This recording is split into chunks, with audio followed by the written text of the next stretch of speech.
Will it be sweet music in Nashville for the Hawkeyes at the conclusion of 2024? Appreciate you being here at the Voice of College Football. A holiday special edition time here on a Thursday post-Christmas. Hawkeyes live for the next hour. Corey Bratta here, of course, from the Hawkeye of the Storm. Corey, how you doing? I'm doing good. I know it's early afternoon. We may miss some people that we'd normally have on here. It's also a time of day we don't normally record, but a reminder to everybody that this is always available on demand here on YouTube. And also, if you search my platform from the Hawkeye of the Storm, always get the audio up there. So, and if people missed, we're going to talk about this game and bowl season and whatnot here over the next hour. But if anybody missed my live show with Coach Patterson Monday, we had a nice Hawkeye hangout that lasted almost 3 hours somehow. And we talked about just about everything related to the portal and Iowa's search for a quarterback, roster retention, opt-outs, and certainly this game in general. And I don't know. These bowl games are always harder to predict every year because you have more and more players entering the portal, leaving, just opting out. You got a kid who was a captain for Missouri, a linebacker who has opted out to be with his family. I'm not saying that's wrong. I'm not, but it's odd. It's just not like that's what Coach Patterson said. I don't know what that means from a perspective of historically. That's not something that happens. Like I'm trying to think of an example of it'd be like Mark. It'd be like you work a job at Best Buy, and you decide that on Black Friday you're gonna not show up because you'd like to be with your family that day. Well, okay, whatever. That's great. I'm glad you love your family, but it's odd because it doesn't appear like he's leaving. Although I'm guessing he's maybe out of eligibility, but I don't know. I guess I didn't. Do you know who we're talking about?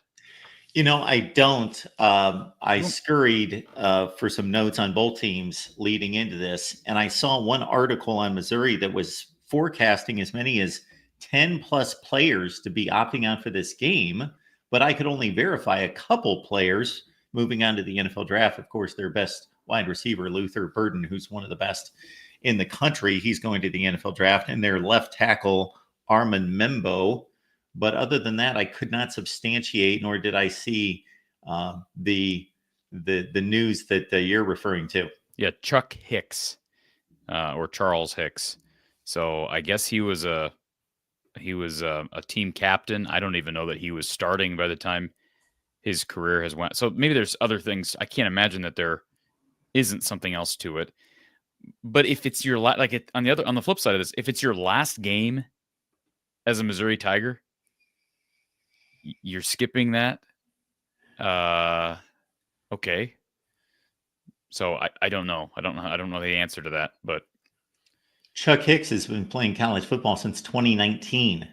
Maybe he's just tired. He's tired. He finally just got tired. He just got tuckered out. Yeah. He played his first 2 years with the Cowboys of Wyoming. Then he transferred to Mizzou in 2021. Didn't play much that year. Looks like special teams, 7 games. The last 2 years, he's been a starting linebacker. 34 tackles, nothing spectacular, but still playing quite a bit. All 12 games, 5 tackles for loss, a couple sacks. Had a better year in 2023. Yeah, so I mean, I guess more power to him. I'm assuming that means he's not pursuing the NFL route, or maybe he's using that as an excuse to not have to say I'm opting out for the NFL draft. On one hand, Corey, I think something needs to be done from a competitive standpoint. So these can either be considered legitimate games or not legitimate games. And so it legitimizes, obviously, records and so forth. And also the fans can get it kind of set in their mind.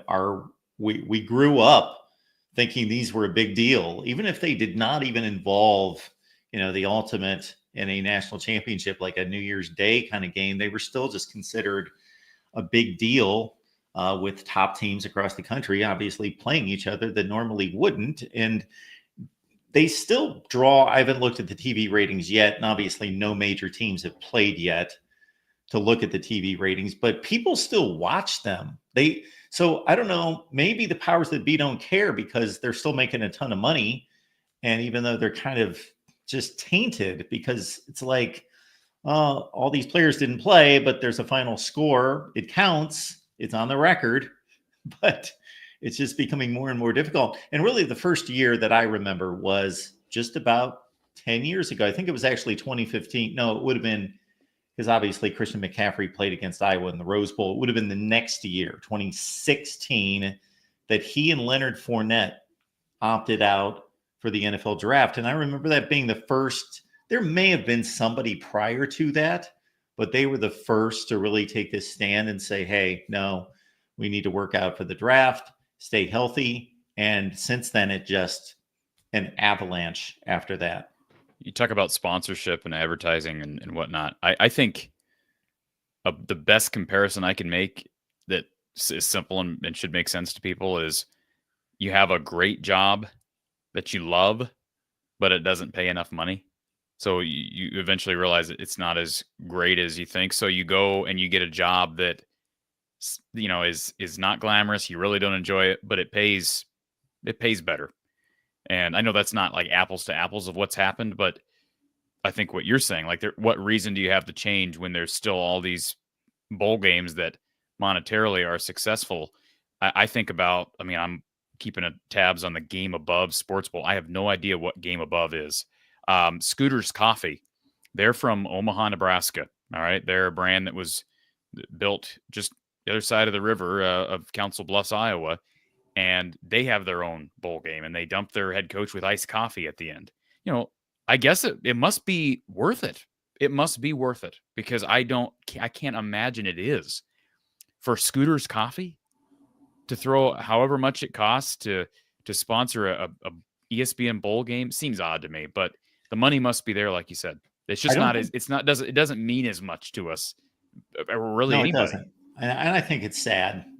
I do think it's sad. I love bowl games and I still enjoy them, but it's not appointment television to me as it used to be. And I know you do your best to watch all the bowl games. I do the same, but I'm finding myself watching them later that day in a compacted form.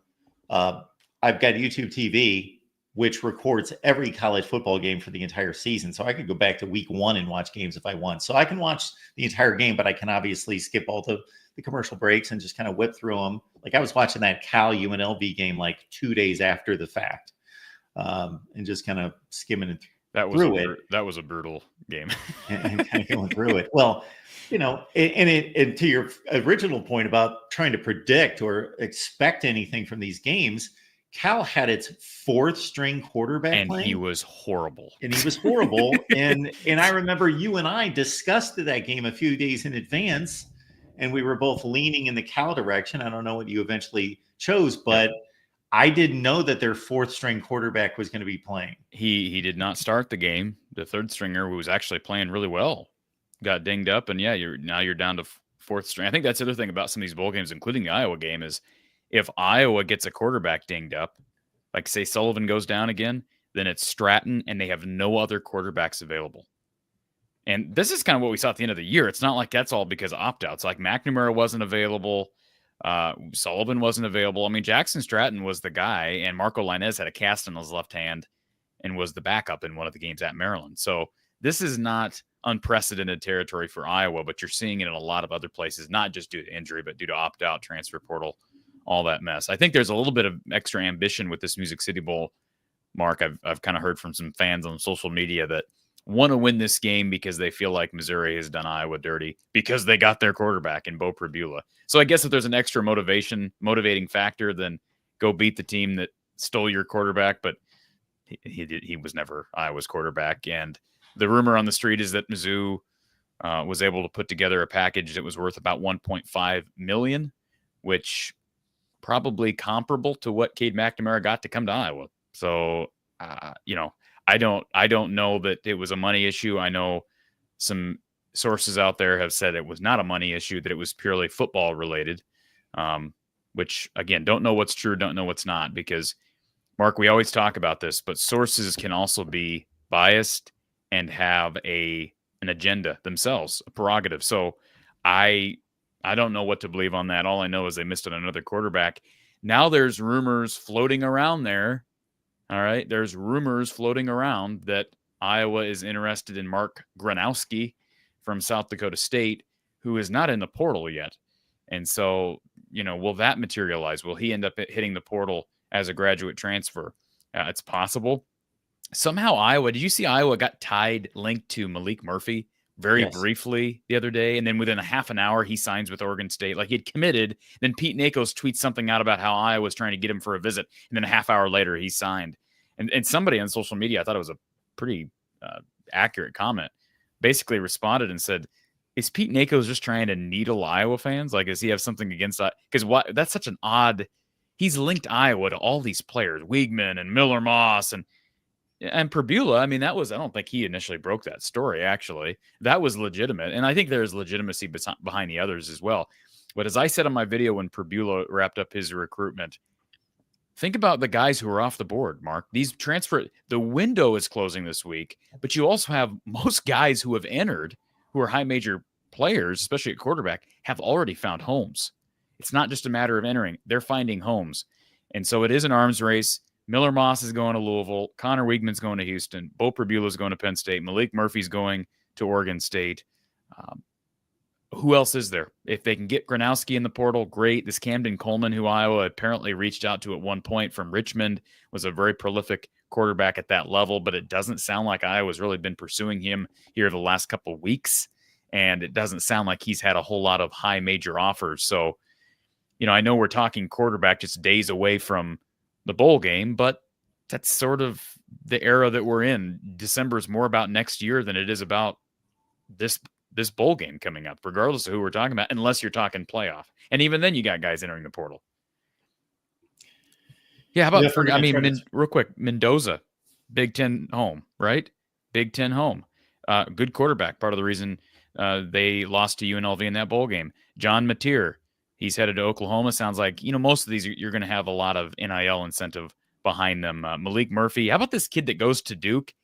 And you saw this, it's a reported like $5 million or something nuts. Yes. Mensa from Tulane. And I don't know how accurate those numbers are, but I'm thinking to myself, if they got that kind of money to offer a Tulane transfer, then Duke's going to become a power because that's nuts. There's no, I can't imagine that number is accurate, but that's been reported. Some of these quarterback carousel situations become very odd because Malik Murphy, now we will see if Darian Mensah becomes a better quarterback than Malik Murphy, but for my money right now, I would take Malik Murphy. Well, I don't know if he initially, when Malik Murphy, who was a top flight recruit who went to Texas and got stuck in line behind Quinn Ewers and Arch Manning, goes to Duke. So when he left through the transfer portal, I was anticipating a big move for him. Well, he ends up at Oregon State, who's not even going to be playing power conference football this year. Yeah. And then, like you say, that the numbers that are reported for this Darian Mensah going to Duke.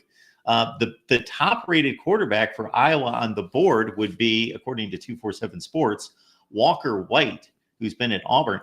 Highly touted quarterback in high school, has done nothing in college. Yeah, let's get a second Auburn quarterback transfer. So he's actually considered to be much higher than the other Auburn quarterback that Iowa did land in Hank Brown, even though this kid's never played. Am I fair and accurate in saying that?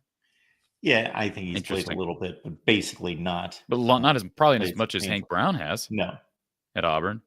So, I mean, do I like the idea of going into next season with, Sullivan and Hank Brown plus Jimmy Sullivan and Jackson Stratton?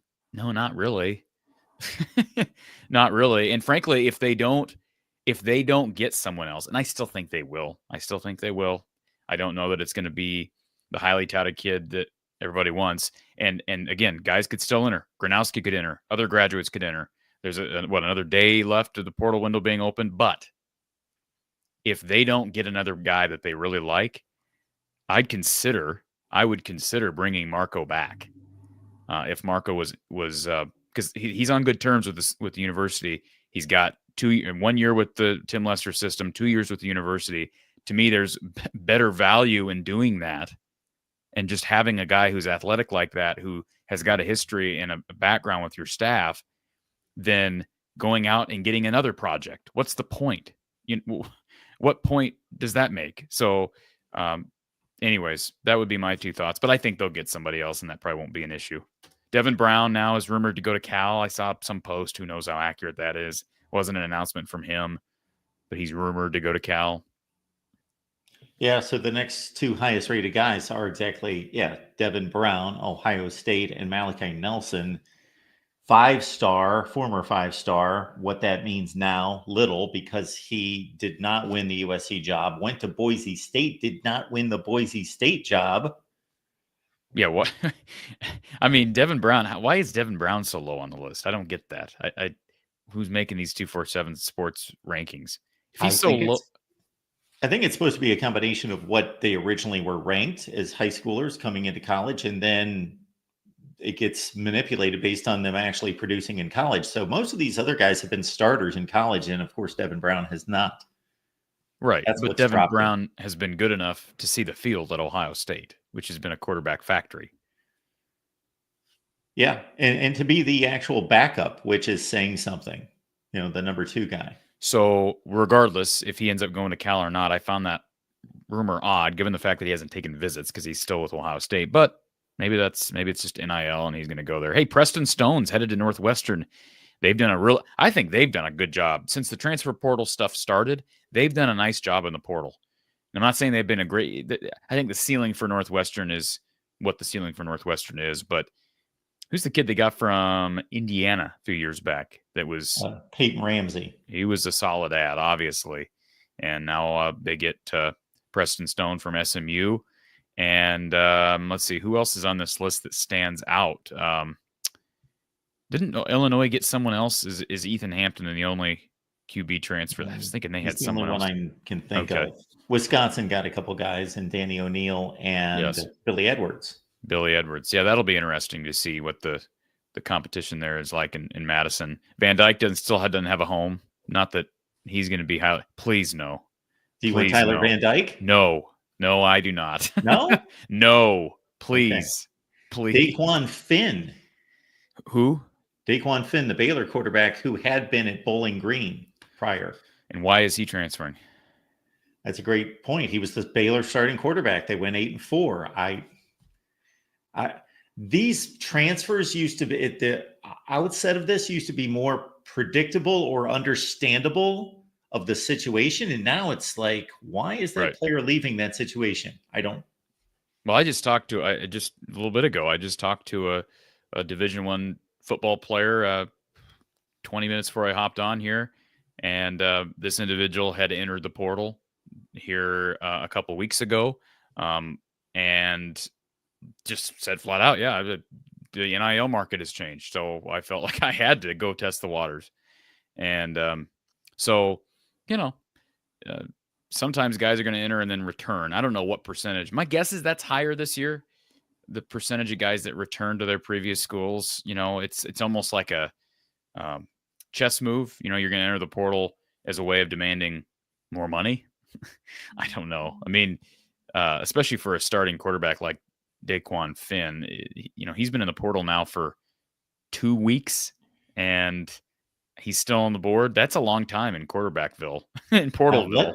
Let me clarify, because we like to, of course, be accurate. So I spoke too soon on Daquan Finn. So Daquan Finn, pretty accomplished at Toledo. You see the stats there, 18, 23, 22 touchdowns as the starter 3 consecutive years. Then he goes to Baylor, and he was presumed to be the starter. Now, I don't know if this is injury impacted.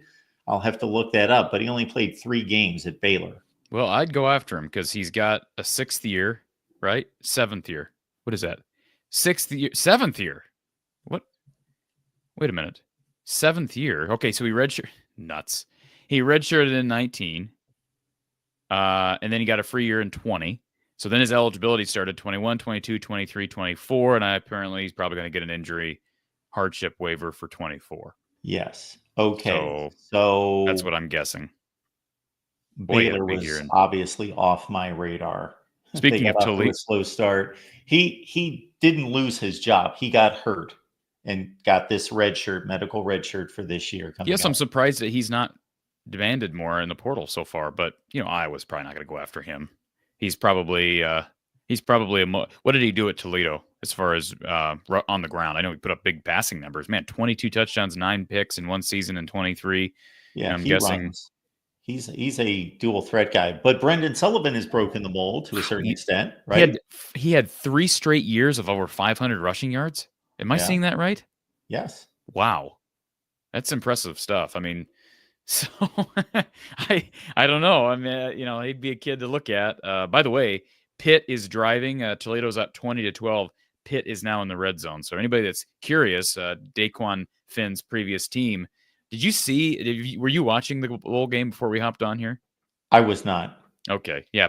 First of all, the game started with a touchdown for Toledo and then a blocked extra point that was returned for 2, which you Nice. don't see a whole lot of. Yeah. So 6-2 early. And then Pittsburgh just going up and down the field. And all of a sudden, the Pitt quarterback, who's also like a 4th stringer, who's a walk-on. I don't know how. I've seen that at least 3 different bowl games this year where you have walk-on quarterbacks starting because of injuries and opt-outs. Anyways, he throws 2 horrendous, I believe both interceptions. One might have been they actually overturned one that determined his arm was going forward. And but anyways, we're seeing in these bowl games how turnovers change games because you're seeing young, inexperienced quarterbacks make mistakes. And how about that game the other night? I missed the pick, but how about that game in the Hawaii Bowl? That was I was watching that live the entire 4th quarter and into 5 overtimes, and I was into that game, Mark. You must have been. 5. Did you watch it live? Well, this is what happened. I had family festivities that night when everybody, settled down for the night, went to bed. I flipped it on. This has been routine with the Hawaii Bowl on New Year's Eve or Christmas Eve of me catching the tail end when everybody else goes to bed. They were just starting overtime. I saw that it was a 3-point game with like 5 seconds left. Didn't know where the ball was. Boom. Game tying field goal. They go to overtime.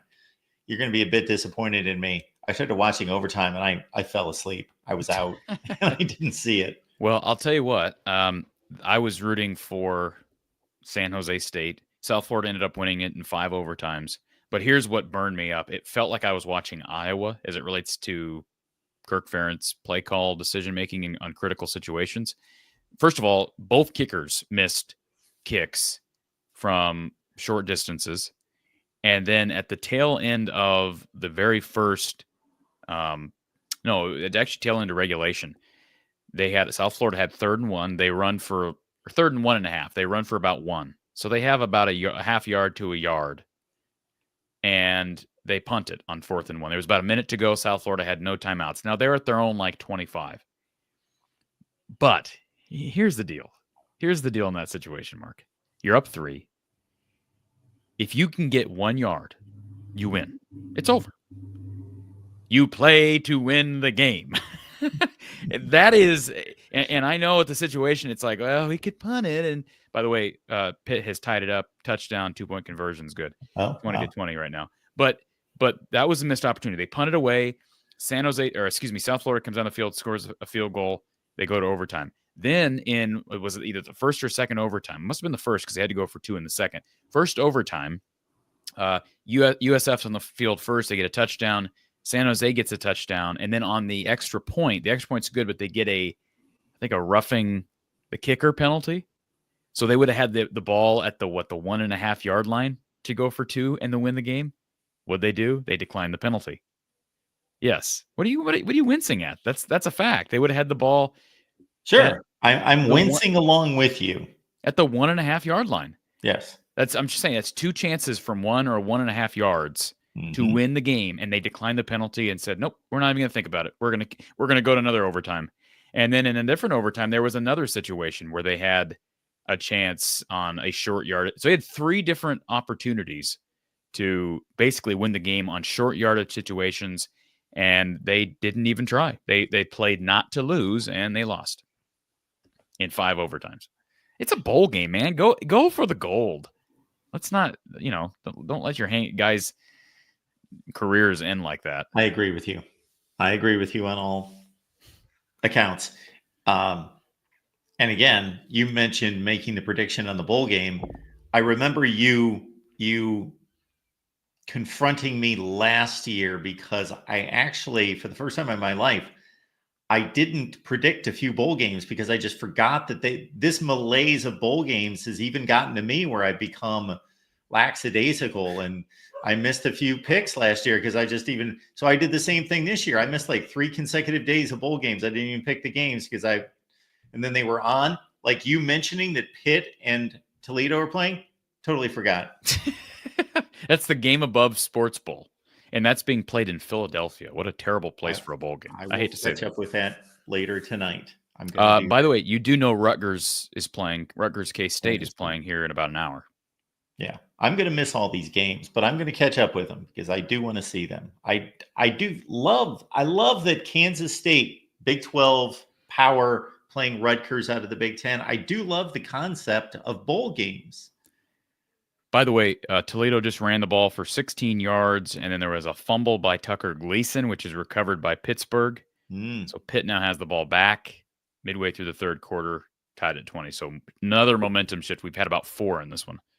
Anyways, what do you want to talk about with Iowa, Mark? I don't want to test all our listeners. I'm tapping you for your Iowa knowledge, of course. And we want to provide our editor with some clips, and he goes crazy when we meander all over the map.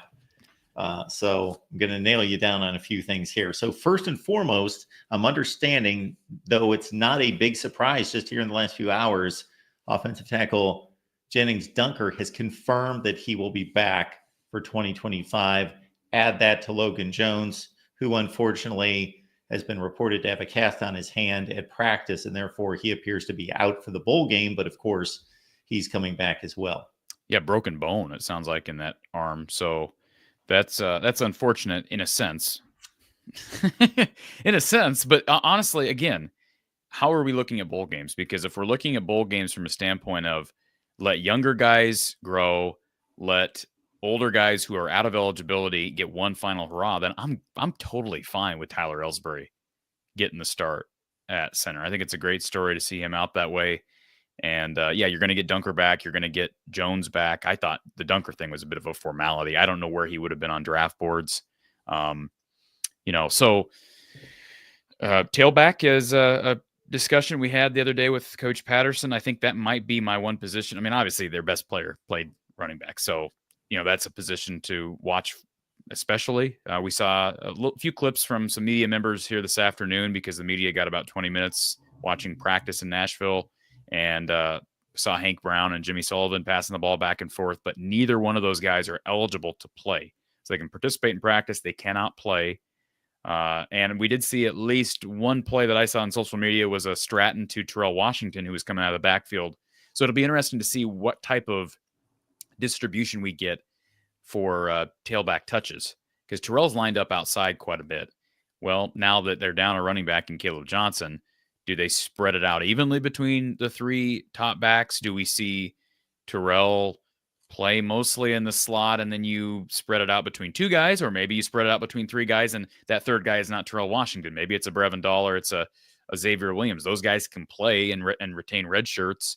So, those are question marks, I guess, as far as storylines that I'm looking forward to kind of seeing play out next Monday.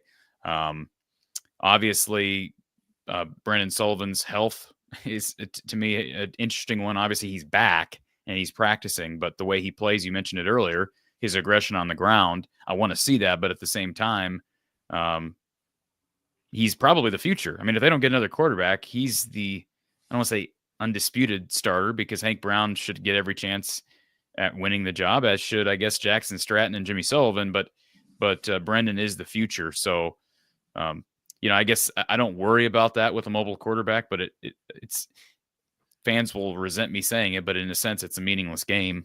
It gets another win to the Kirk Ferentz resume. They go to 9-4, and maybe you look at it and say, hey, we get an opportunity to post our flag on an SEC field, so to speak. Down in the South, playing an SEC team. But I don't know, do recruits care about bowl games?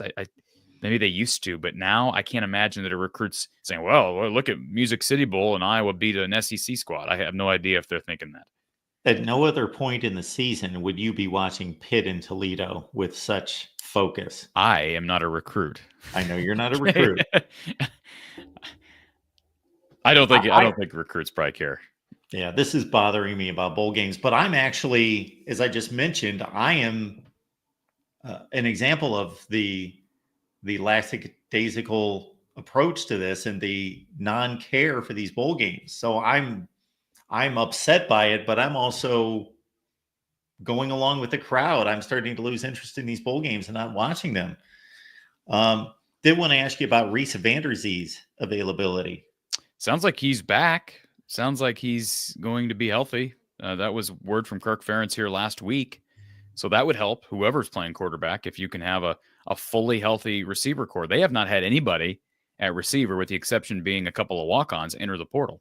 So positive. They need Jacob Gill back. Like I'm guessing he demanded, not like verbally demanded, but I mean like his play demanded a bigger cut NIL wise. I thought he earned that in an offense that obviously new under Tim Lester, but recent history says that it's really difficult to get receivers involved. He got himself involved.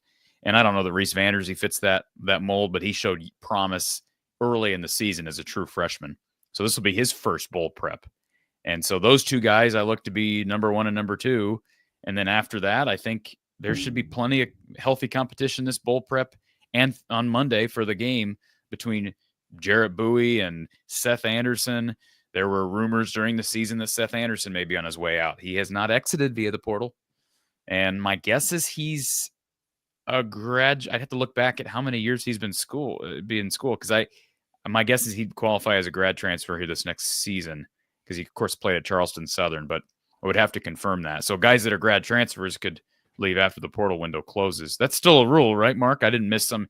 Every time I repeat a rule back, somebody's like, well, the NCAA just decided earlier today. And I'm like, oh, okay. I guess I need a rules expert on the show. Yeah, I am right there with you. And we've got about 100 on the line, so we do appreciate everyone catching up with our late plans here. So I also appreciate Corey being flexible this week. Of course, our regular showtime is Tuesdays, and that, of course, was Christmas Eve. I, as you can probably tell, am traveling, and so it was kind of difficult for me to work through plans this week, but Corey made himself available today, so here we are. So we scheduled this about 20 minutes before we went on live. So appreciate about 100 of you being able to catch up with us. So of course, once we get done, go back and watch what you missed. So I want to stay on a topic concerning this Missouri matchup that you started to hit on. And that's, of course, you got two major players and the two conferences that rule college football, Iowa, Missouri. There are bragging rights and there's constant conversation. You threw one at me on a DM after the Indiana Notre Dame game in regards to Sean McDonough flapping his gums about the Big Ten, and the thought of counting these postseason games and looking at these conferences and putting them in a certain light and ranking order based on postseason games, which of course the CFP games are one matter and these bowl games are another. But you mentioned playing a SEC team. And Iowa has not fared well the last few times out against ranked teams, against really good teams. We took away those 3 games from last season in which they got blitzed by the 3 ranked teams. Who was it? Penn State, Michigan, Tennessee, shut out in those games. Didn't fare well against Ohio State. Of course, Iowa State eventually became a ranked team, but not at time of kickoff. So people are counting up 0-4 and being outscored 127-7 last 4 times in playing a top team. So do you gain any satisfaction, or should Iowa and its fan base, if they go out and beat a ranked Missouri team? Sure. I mean, it's good going. I mean, I say it's meaningless. That's not totally the case. I think it's meaningless maybe from a recruiting standpoint. I don't think it's as significant there, but I think internally within the program, it helps. It just helps. I mean, there's going to be a not large faction of the fan base that really appreciates 9 wins. And I'm not saying that tongue in cheek or sarcastically. Like, I understand it can be difficult to get to 9 wins, especially in the Big Ten. I get that. And Kirk Ferentz would resent me even implying that 9 wins isn't impressive. So I understand there's 2 sides to the coin. I do not look at 9-4 as a successful season. I was thinking about that earlier today. If they go 8-5, wow. But 9-4 is not a success. 9-4 is still disappointing, but it at least gives you positive momentum with a faction of the fan base. I think people will then, to an extent, there will still be guys that leave because they're going to leave. That's, there's money involved and guys want to test the waters. But Iowa, like you said, has struggled in these types of games. They haven't beaten a ranked team since 2021, team that finished ranked since 2021 when they upset Penn State at home. And yeah, they got throttled last year against an SEC team. Penn State did not finish ranked that year. Okay, they haven't beaten a ranked team since 2021. I don't know the last time they beat a team that finished ranked. Did Northwestern finish ranked in 2020? They probably did because they won the West. Oh, yes, they did. But Iowa didn't beat them that year. I'm trying to think of somebody that year. 17-point lead. 2020 was probably USC in the bowl game. They probably finished ranked, I guess. They finished 8-5. They finished ranked? Well, they probably beat somebody in 2019 that finished ranked. It wasn't Wisconsin because they lost to Wisconsin in 19. They lost to Penn State in 19. Who did they beat in 2019 besides Iowa State wasn't ranked in 19. They were ranked in 20. I don't know. When's the last time they beat somebody who ended up ranked at the end of the season? That's a great question. And I'm assuming Mizzou, where is Mizzou ranked? They're top 20. So if 23. they get, yeah, so they'll probably end up unranked if Iowa beats them. In 2019, Iowa's best wins were against Iowa State 7-6, Minnesota. Did they finish ranked? Oh yeah, 11-2. Okay, there you go. So the numbers there. Yeah, that was PJ's big year. All right, go up here. Let's see 2020, and I just want to. I mean, 2020. I mean, a reduced year, but they didn't beat anybody. Those last 6 games. Yeah, their best win was Wisconsin, who finished 4-3. So none of those teams were ranked. You mentioned 2021. Indiana did not finish ranked. They were preseason ranked. Did not finish ranked. They were 2-10. Purdue. They lost to Purdue. Lost to Wisconsin. Okay, technically a nice win against Minnesota. They did not technically finish in the top 25, but they could have. They finished in my top 25. I'll have you know. And then we can just.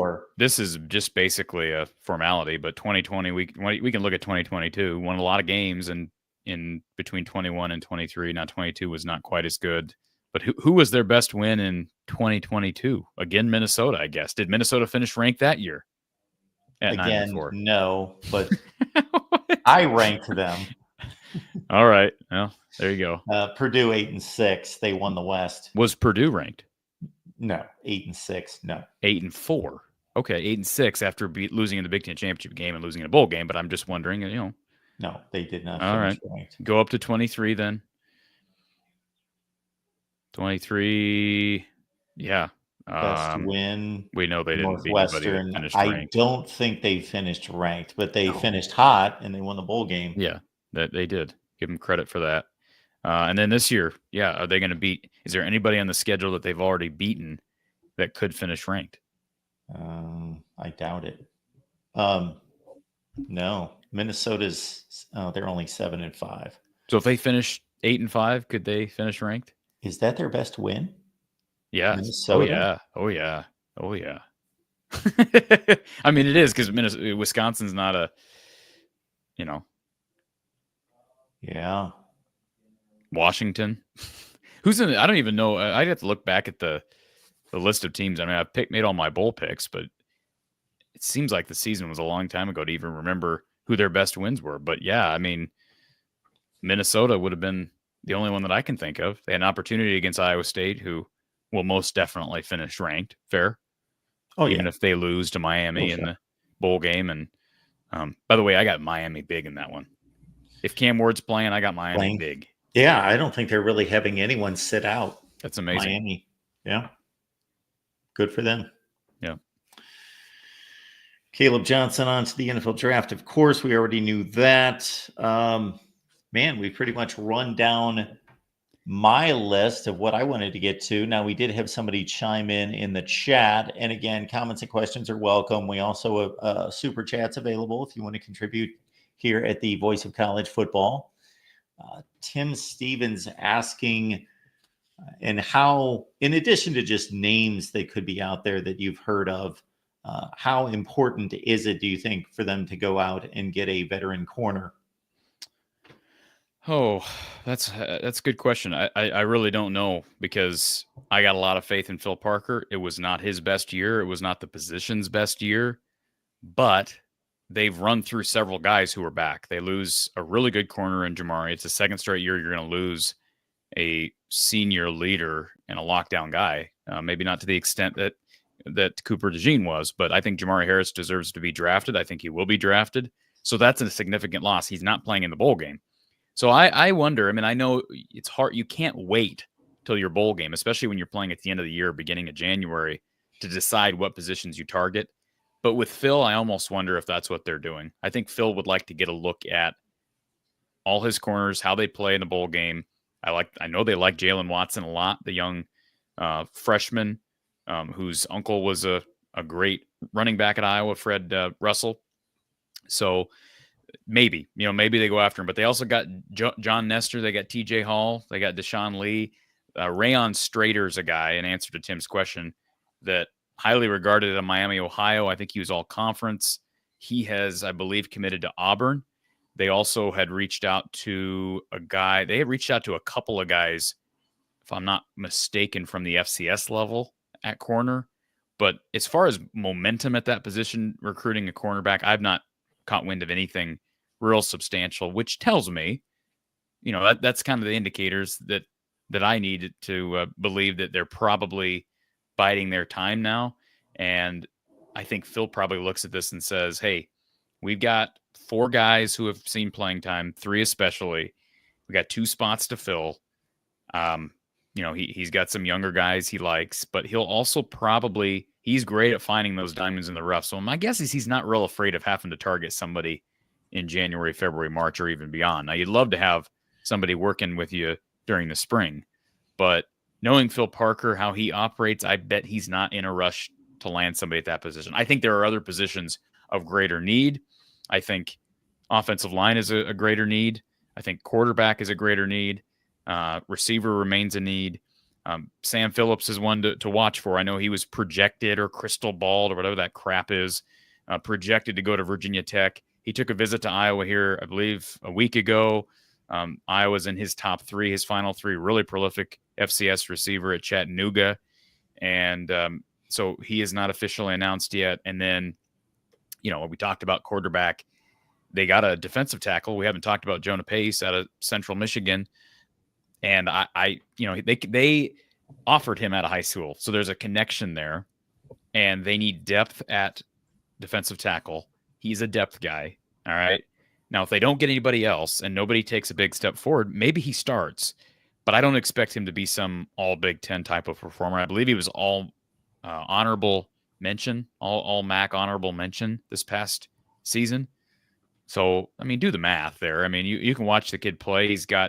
I think he's got good discipline, good eye discipline. I think he's certainly a seasoned guy. This will be year 5 for him. I don't know if he came in 2020. Maybe it's year 6. I'd have to go back and look at what he did at Miami. He may have redshirted in 21 or in 20 and then gotten that extra redshirt in 21. But and then the kid from Rice, I see Asa Waters comment on him. He's projected to go elsewhere as well, and he's got kind of a weird name, Ethan Oniyanwa. I believe actually he may be.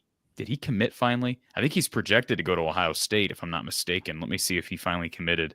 But he was a kid that I don't know that Iowa got. They may have gotten him on campus as well. It's hard for me to keep track of all these portal visits, but Oniyawa, is that the name? Yeah. Let's see here. Are you seeing something on him? Yeah, I should have been able to correct you on that one. Yes, he signed with Ohio State 2 days ago. There you go. So he's off the board.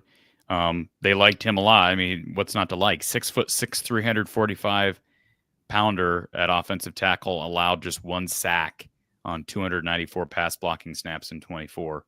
But there's a reason why Ohio State wanted him, and so I'm sure NIL was a factor there, and love to play for the Buckeyes. I get it. So this is the same. These are some of the same struggles that you're going to have at the high school level trying to recruit the best players. That's just like the reality is fans that think Iowa is going to be able to consistently recruit in the portal against younger guy again, excuse me, older guys who are seasoned, who are highly regarded, and somehow perform better against Ohio State and Penn State and Michigan. Why? Why would they be able to do that? And that when I talked about Perbula's commitment the other day, Mark, I kind of brought that up with macro look at Kirk Ferentz, because the difference is you have to, first of all, you have to be able to recruit the portal. I think more importantly at skill position spots. But there's an example of a kid who plays offensive tackle. Iowa needs one. I don't know who they go with at left tackle if he's not here. Maybe they slide Dunker over and then they go for a right tackle somewhere. But Kirk has been able to make his money here by finding recruits that after 4 to 5 years are ready to play. Maybe 3 to 4 years are ready to play. The problem now is guys aren't waiting that long, especially at skill position spots. So there's more of an emphasis on your ability to recruit, your ability to recruit the portal, but it's recruiting nonetheless. Yes, some of it comes back to money, so NIL is important. But to me, without question, as this has played out, we'll see what this portal window, this portal cycle does for Kirk. This just has put Kirk at more of a disadvantage. That shouldn't be a surprise to anybody. But as I said on that show, Kirk no longer controls. He no longer can just say, we're going to make the makeables on and off the football field, because some of this is out of your control. You can no longer just say, well, all right, we're going to target the 2 and 3 star guys. We'll be careful with who we target, and then we'll develop them. You're no longer being given time with a lot of players to do that. So you have to be able to get guys out of the portal that are play now guys. And how do you do that when you have the likes of Penn State, Ohio State, Oklahoma, Florida doing the exact same thing? So fans should be concerned. I'm not saying it's all doom and gloom. Let this play out. Let Lester find his guys at receiver and quarterback. They've already got one guy at quarterback. No fans aren't real excited about him. Let's see what the bowl game looks like against Missouri. But my guess is they're going to have to get a couple of guys who are graduates this next year, and we'll see. It's new, uncharted, and I'm sure very uncomfortable territory for Kirk. Based on your sources, and I know that you have a guy on from the Swarm on a regular basis, are they competing in NIL? Are they where they would like to be? Well, I haven't had Brad on for a long time. He's the Swarm Collective CEO. Based on word on the street, I don't know that anybody besides he and a few people within that initiative really know what their bottom dollar is or whatever, what have you. But there have been some numbers floated around that they're mid-tier at the Power 4 level. But I don't know that results say that, besides going out and paying for Cade McNamara, and they did pay for Cade McNamara. They did. They paid for him. I know there's stuff out there about Caden Proctor and how much he took for coming here briefly. I tend to think he probably didn't get what people think he got to come here and not play at all. I really do. But there's that out there. That's not, it doesn't look good from a perceptive standpoint. So, I mean, they have money. They had I'll tell you this: the powers that be, and Brad. I have not talked to Brad, but somebody reposted or somehow got a quote from Brad. It was from a message board, and he's very active on message boards. That he said basically that the Perbula thing was not about the money, and so again, I've not talked to Brad, but if that's the case, then it's about football. But I also found it interesting that Sunday, about an hour and a half before Perbula committed to Missouri, Brad tweeted at Iowa fans urging them to donate because they're going after players in the portal that they need funds for. So I guess that wasn't about Perbula. That must have been about somebody else. But then he said money wasn't an issue. So I don't know. I don't know which it is. I really have no idea. But word on the street is they're competitive in that stratosphere, but I don't think they're as competitive as maybe some people think. And I heard the other day here earlier today that Iowa somehow, Iowa Northwestern added a long snapper here that used to be at Iowa, Liam Reardon, and I think he had some NIL. I think a lot of these guys. I think these guys are deserving of NIL compensation, whether you're playing long snapper or quarterback. Everybody has to have some funding. And so it sounds like maybe he had some opportunity to go to to transfer from Akron to Northwestern. So, and by the way, Iowa could use a long snapper because they're graduating a guy who was first team All Big Ten, All American in Luke Elkin. I know people overlook long snapping, but it's important, especially when you have a really good punter coming back and a really good kicker coming back. So it's an interesting storyline. They're going to keep adding guys even with this portal window closing. From what I've heard, and it only makes sense, you would think that the upper echelon, that very highest tier of college football, much like the talent acquisition, the money is there at very high levels. Throw out the 3, 4, 5 programs that you know about, and then it cascades quickly down the ranks. So like 15 to 40 are competing with the same dollar value, but when you get to the top 3 or 5, it skyrockets. Real quick, Mark, can we address the super chat from Erica? So we love Erica, right?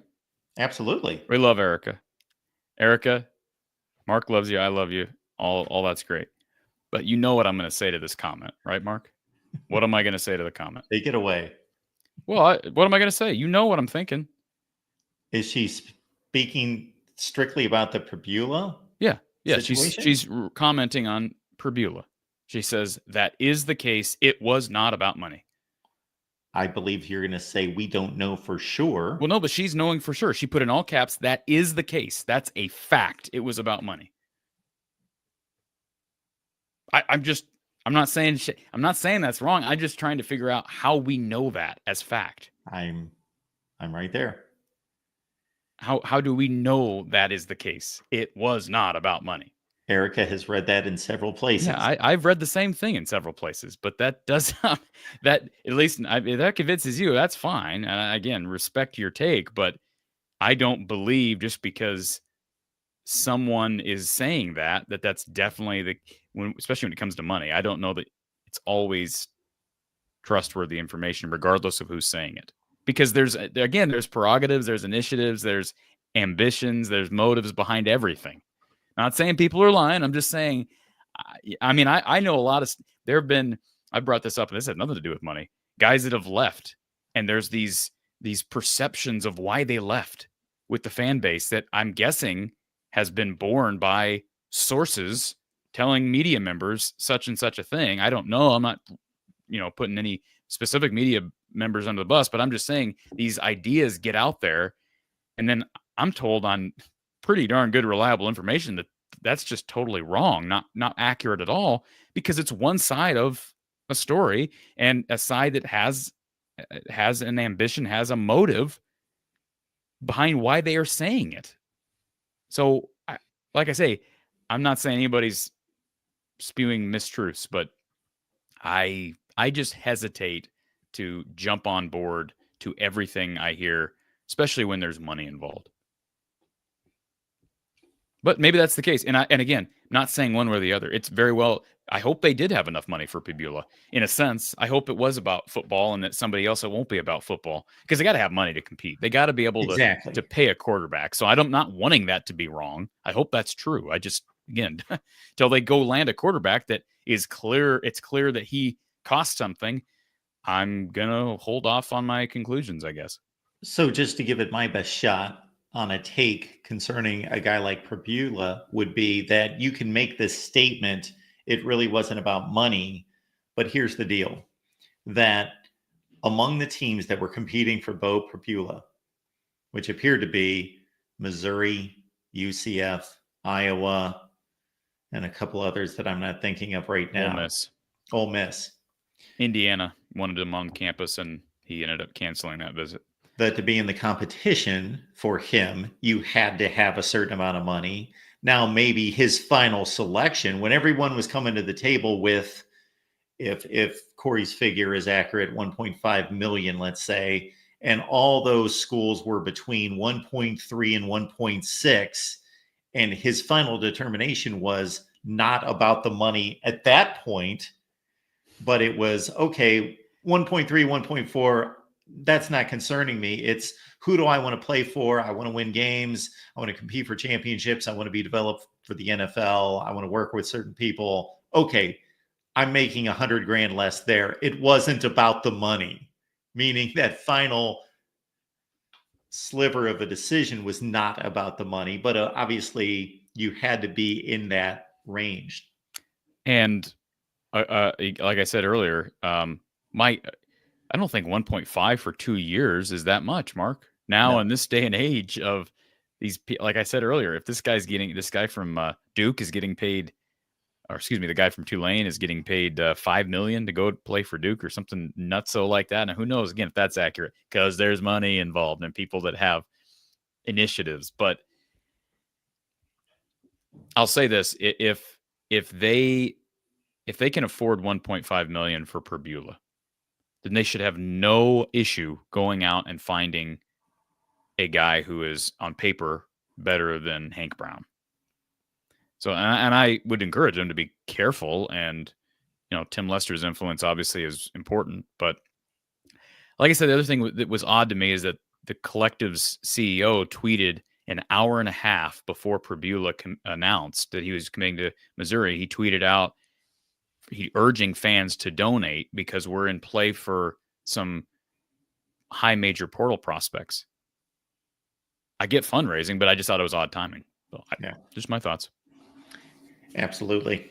Folks, we appreciate you being here at the Voice of College Football. Venmo, PayPal, Cash App. That's the most effective way to contribute here at the Voice of College Football. And of course, if you're contributing, and you would be for the Iowa show here, let us know that as well. And again, more effective than the super chats, but we do welcome those as well. So thank you, Erica, and anyone who has contributed down through the weeks and months. We'll be back next week. Again, we run into a holiday. We'll figure it out.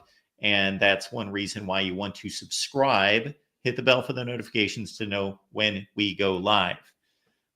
And my schedule, if you follow me on the main channel and elsewhere, is all over the place. I haven't gone live. This is my first live stream since, must have been Monday night.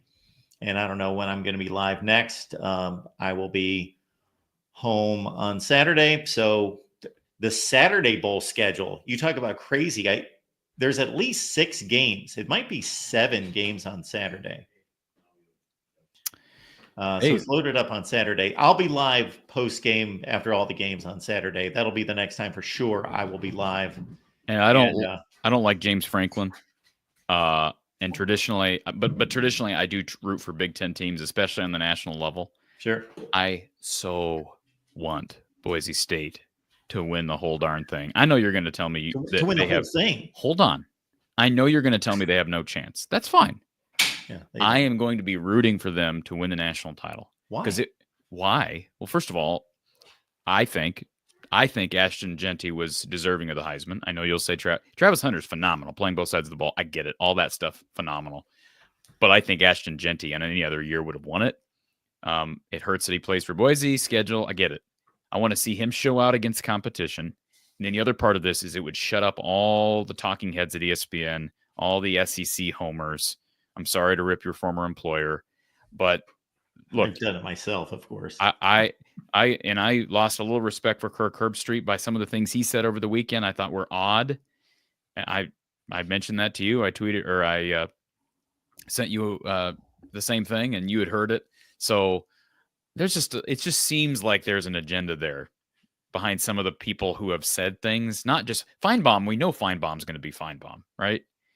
But somebody made an interesting point. All these ESPN talking heads that are basically getting behind the SEC and trashing Indiana. By the way, they want to ignore what Tennessee did later in the day. But then people forget ESPN also hosts the ACC network, and they're ripping on SMU. Like, how does that make people over the ACC network that are part of ESPN feel? That's just such an odd thing. It is. So, and I appreciate Joel Klatt. The things he said on his podcast, I thought were spot on. I really like Joel Klatt because to me, he's level-headed.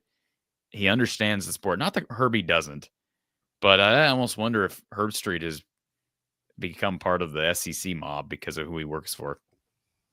Yes, I would tend to agree in that vein. Some of his other controversial comments, Herbie's, had to do with Ohio State fans.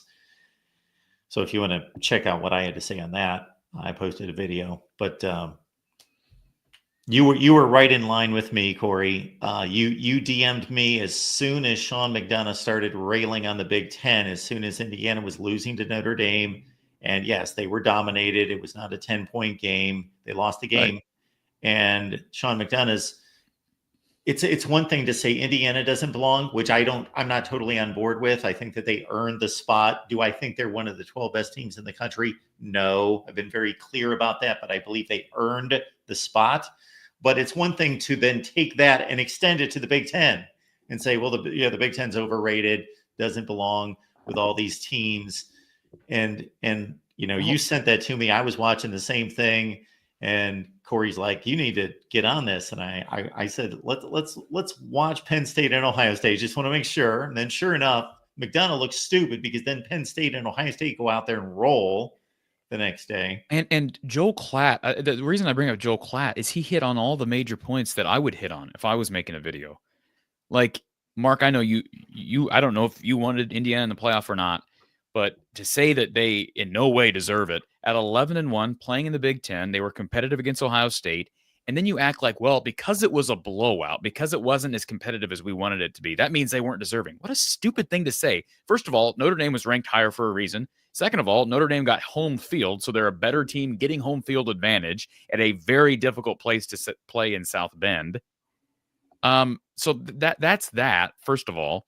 And then second of all, you look at SMU, what happened to them? They got waxed, but they also played maybe not as difficult of a schedule as Indiana, although Indiana, I don't know. I mean, both those teams played easier schedules in their respective conferences, but they both played in one of the four best conferences, two of the four best conferences in the country. They're both playing on the road. Happy Valley is one of the most difficult places to play. So you're already putting the lower ranked team at a disadvantage. And I'm not saying it's wrong. I mean, I think you should be rewarded for being the higher seed. I do think the way that we make buy games, who's getting buys, that's stupid.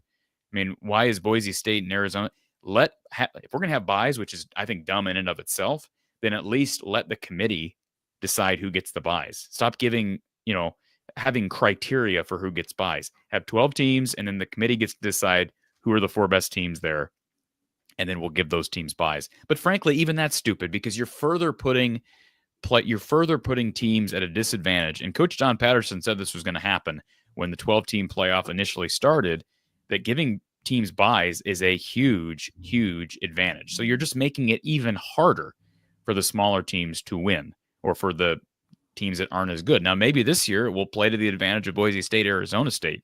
I tend to think not, because I just don't think those teams are as good as their opponents. But the fact that Arizona State and Boise State got buys is absurd. I can't imagine. Like, it made me think back to 2015. So since Michigan State got waxed by Alabama in the 14 playoff in 2015/16, that meant they weren't deserving? What does that mean? What does that mean? They were 12-1 Big Ten champs. Michigan State wasn't deserving because they got waxed by Bama? I mean, it was brought up too. What did TCU do against Georgia? Yeah, even the dog agrees. I mean, like, we're acting like just because there's a blowout in a playoff or a national championship game, that means we got it all wrong. I hope the playoff committee can see through all the stupidity. All right. And I have no problem with how the committee made their picks. If anything, it's just an indicator that we don't need to go to 16. If anything, we can reduce it to 8. It'll all be just fine. I think 8 is probably ideal. Coach Patterson agrees. 8 is ideal. You eliminate buys. You eliminate some of the blowouts potentially, but there's always a potential for blowouts, especially when you start playing games on campus. All right. If anyone wants my take, I spew it on a regular basis on the main channel, so I will not dig into it here. Certainly agree with some of those points, but a bit nuanced beyond that. All right, folks, we do appreciate you being here. So, Corey, men's and women's basketball, where do we stand on upcoming live streams? Well, they're off right now. So we've got women's hoops on Sunday afternoon. Iowa-Purdue start a Big Ten play for the women.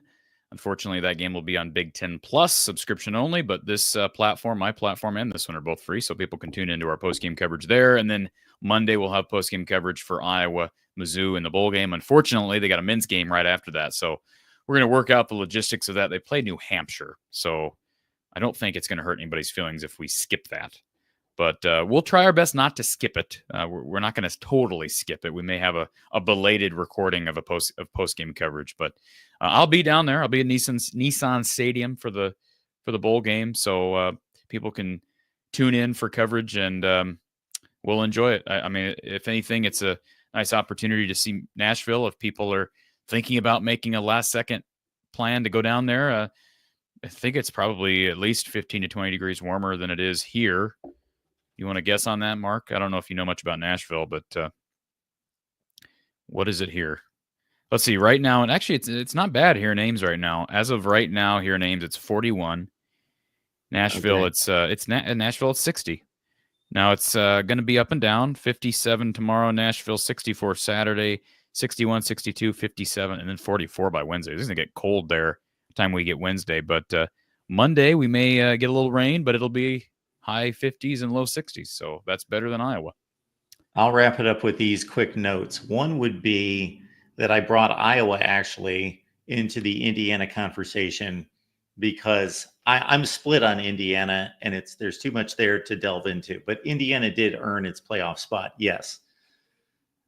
Iowa could have shown up on Friday night at Notre Dame and played just as good a game, if not a better game, than Indiana. So Indiana is not necessarily this 11-1 team that's a truly 11-1 Big Ten type of team. They're really not that good. But here's my problem with that, Mark. Here's my issue with it, and it comes. And I know you disagree with this because we've had talks about Iowa 2015, etc. My problem with what you just said, though, is that they are not in control of their Big Ten schedule. So they play in the Big Ten, and they got to 11-1. They are not in control of their Big Ten schedule. So I don't even know who they played. Who'd they play in the non-con? Nobody. And I actually have to run. FIU, Western Illinois, Charlotte. Well, they beat Western Illinois by a whole heck of a lot. They beat high school teams. All right. Folks, we appreciate you being here. And again, next week, at a time to be determined, we will see you then.